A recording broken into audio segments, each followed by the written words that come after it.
நிறைய பேர்கிட்ட உப்புமான்னு சொன்னாலே பயந்துருவாங்க இல்லைங்களா? அது ஏன் நானும் தெரிஞ்சுக்கிட்டேன். ஏன்னா, அவங்களுக்கு டேஸ்ட்டும் பிடிக்கிறதில்ல. அதே சமயம் உதிரி உதிரியாவும் செய்றதே இல்ல. இப்போ நம்ம உதிரியா எப்படி செய்றதுன்னு பார்க்கலாம். நான் 2 பேக்கெட் அளவுக்கு சேமியா எடுத்திருக்கேன். ஒரு 4 வெங்காயம் இந்த மாரி நீள வாக்குல கட் பண்ணி எடுத்துக்கோங்க. காரத்துக்கு தகுந்தபடி ஒரு 5, 6 பச்சை மிளகாய், கறிவேப்பிலை இது எல்லாமே நறுக்கி எடுத்துக்கலாம். ஒரு கடாயில கொஞ்சமா எண்ணெய், கடுகு, சீரகம், கடலைப்பருப்பு 1 டேபிள் ஸ்பூன் அளவுக்கு ஜாஸ்தியாவே கொஞ்சம் சேர்த்துக்கோங்க.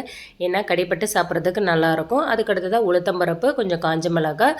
இது எல்லாமே நல்லா வறுபட்ட உடனே நறுக்கி வச்ச வெங்காயம், பச்சை மிளகாய் கூடவே இஞ்சி பூண்டு விழுது, கொஞ்சமா உப்பு சேர்த்துக்கலாம். அதுக்கு அடுத்ததா மஞ்சத்தூள் சேர்த்துட்டு கரம் மசாலா பிடிக்குன்னா நீங்கள் இது கூட ஒரு 1/2 டீஸ்பூன் அளவுக்கு கரம் மசாலா சேர்த்துக்கோங்க. இதுக்கு அடுத்ததாக 1 லிட்டர் அளவுக்கு தண்ணி சேர்த்துட்டு கொதி வந்த உடனே செமியா பேக்கெட்டை சேர்த்துட்டு கடைசியாக கொஞ்சமாக நெய்யும் கொத்தமல்லி தூவி இறக்கிட்டோம்னா நல்லா கம கமன்னு வாசனையான சேமியா ரெடி ஆகிடும்.